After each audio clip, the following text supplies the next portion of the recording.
Pasangan ini tidak pernah pergi ke pasar untuk membeli daging.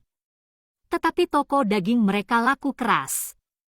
Seorang pembeli datang padanya, bertanya jenis daging apa yang dijualnya. Namun, si penjual tiba-tiba gugup dan gemetar. Karena dagingnya yang lezat, pasangan ini menghasilkan banyak uang. Beberapa waktu sebelumnya, mereka sedang memotong daging untuk dijual di tokonya yang sepi pembeli. Tiba-tiba, sekelompok vegetarian yang membenci daging melempar cat ke tubuh sang istri. Di kaca depan tokonya, mereka juga membuat tulisan berupa, "Cepat tutup toko ini sekarang." Ketika si penjual melihat hal itu, dia menghajar salah seorang vegetarian dan membuka topengnya. Kemudian dia dikepung dan dipukuli oleh para vegetarian itu.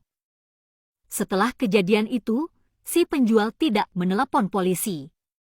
Sebaliknya, dia memilih untuk meminjam senapan dari seorang teman.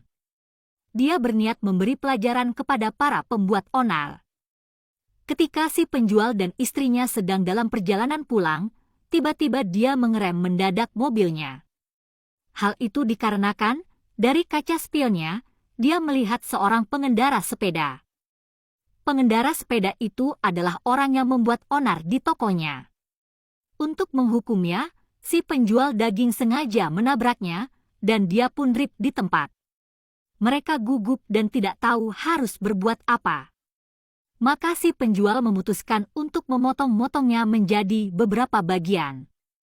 Keesokan harinya ketika dia bangun pagi, dia terkejut karena daging yang dia potong semalam telah hilang. Dia pun memanggil istrinya untuk bertanya tentang hal itu. Di saat yang sama, seorang pembeli masuk ke toko dan mengatakan bahwa dagingnya sangat enak hari ini. Dia ingin membeli daging 5 kilo lagi. Si penjual pun segera menimbang daging dan menyerahkannya pada si pembeli. Dan hanya dalam waktu 1 jam saja, 100 kilo daging langsung ludes terjual.